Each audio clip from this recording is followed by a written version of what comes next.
লাইলাফা, আরে ভাই আমি গ্রামগঞ্জ থেকে ভাইরাল আলী বলছিলাম।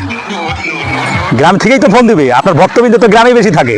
এই যে আপনি লাইলা আর মামুন আপনার দুজন যে কি শুরু করছেন, ফেসবুকে আপনাদের জন্য ঢোকা যায় না। ফেসবুকে ঢুকলেই দেখা যায় যে মামুন কি করলো সেই নিউজ আগে চলে আসলো। মামুন কখন লাইলার সাথে ছবি উঠাইছে, কি ব্রিফ করছে, কখন রাতে লাইভে আসছে, মানে ফেসবুকে তো আমরা ঢুকতেই পারতেছি না। আপনারা একটু বন্ধ করেন, একটু বন্ধ করেন রে ভাই। কারণ এই আলোচনা সমালোচনা আর কতদিন, হয় তাকে রাখেন আর না হলে তাকে একদম ডিলিট করে দেন। আলোচনা সমালোচনা এটা তো মানুষ দেখতে দেখতে মানে একদম মাথা ব্যথা শুরু হয়ে গেছে মানুষের। সাধারণ জনগণ যারা আছে, সাধারণ নির্ভর লোক যারা, তারা কিন্তু ঠিকমতো ফেসবুক চালাতে পারতেছে না। আমি আপনার কাছে আকুল আবেদন করতেছি, আপনি এই আপনাদের এই লাইলা মামুন আপনার দুজনেই স্টপে যান, আপস মীমাংসা করে ফেলেন। এটাই তো সাধারণ মানুষ চায় রে ভাই।